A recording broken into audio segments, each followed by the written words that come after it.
sama nak buat. Tinggal. Nah, ada di sini cantik nah, ya. Jadi sini kan mobil dia antara dua. Apa keluar dari kios, kita main posisi mobil ya. Nah, itulah. Jadi posisinya saat kejadian masih hidup Pak ya? Hah? Masih hidup. Masih ada gerakan. Kenapa ya? Meninggal ini. Untuk kronologinya cak mana Pak? Ya karena kronologinya nggak tahu sudah ada kejadian gitu. Ya kita bantu ya. Masih itu kita bawa. Terus mobil lain bawanya.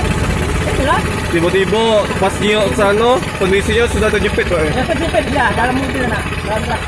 Jadi langsung dibawa kemana itu Pak? Langsung dibawa ke rumah sakit. Sakit mana itu? Ya ada di bawahnya. Kita bawa ke rumah sakit cerita. Untuk sopir truknya cak mana? Nah, waktu dibina, sopir truk ada tapi hilang. Nggak tahu apa nyerah apa tidak dia. Hilang sopir truk. Kita kan nyelamat ke penumpang dulu. Nyelamat yang tadi.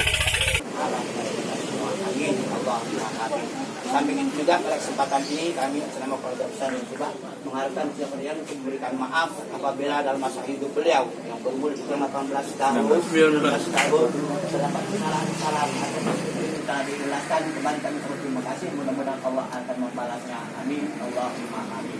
Di samping itu juga pada kesempatan ini kami mengharapkan doa para sekalian mana kami beri yang tempat di kediaman ini juga anggaplah ini resmi dari ahli musibah atas perhatian dan terima kasih mohon maaf apabila membaca tidak berkenan dan kepada Allah SWT kami.